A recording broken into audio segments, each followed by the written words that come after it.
On this story, we can go across to Seema Gupta standing by in Rome. Seema, good afternoon. How significant is the King's visit, and how is the Catholic Church viewing it?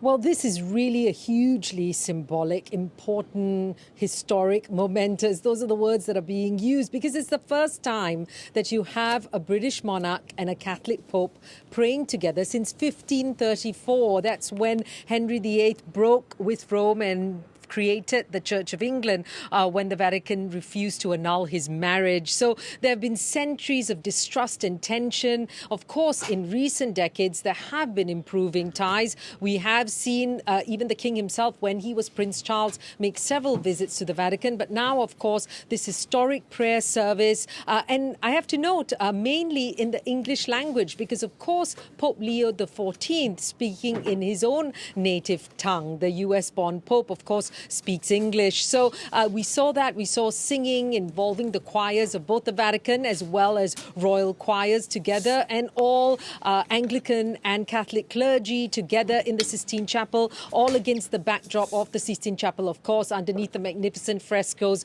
of Michelangelo. But this is very important for the Catholic Church because, of course, it's an ecumenical service. The Church even has an entire department dedicated to Christian unity. And Pope Francis, of course, in the past, even when he went to Africa, if you remember, with the Archbishop of Canterbury at the time, as well as the leader of the Presbyterian Church in Scotland, talking about Christian unity. Now, this was a state visit that was actually scheduled to happen when Pope Francis was in charge. But of course, he died in April, and now we see his successor taking it on. As for King Charles, he has always stressed interfaith dialogue. And so for him, this is also a very important visit.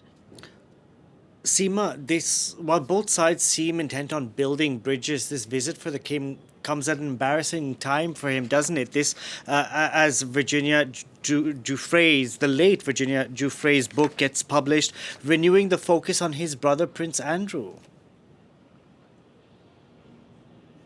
Yes, indeed. I mean, the timing couldn't be more awkward, if you like. Now, yes, it's a prayer. It's a moment in history. That's what Buckingham Palace would like to stress. But it comes against the backdrop, as you mentioned, the scandal around the King's brother, Prince Andrew, and the further revelations that we've seen about his ties and links to the convicted sex offender, the late convicted sex offender, Jeffrey Epstein. So as we see all that information coming out in Britain, I think the Palace would be very keen to stress instead what's happening here in Rome, to focus on the symbolic and historic nature of this prayer meeting and wanting to push aside those growing questions about the future of Prince Andrew, perhaps to steer the narrative or focus the story pretty much on what's happening here instead of what's happening back home. In the meantime, though, the rest of his visit today here, King Charles and Queen Camilla will continue this afternoon to another papal basilica here in Rome,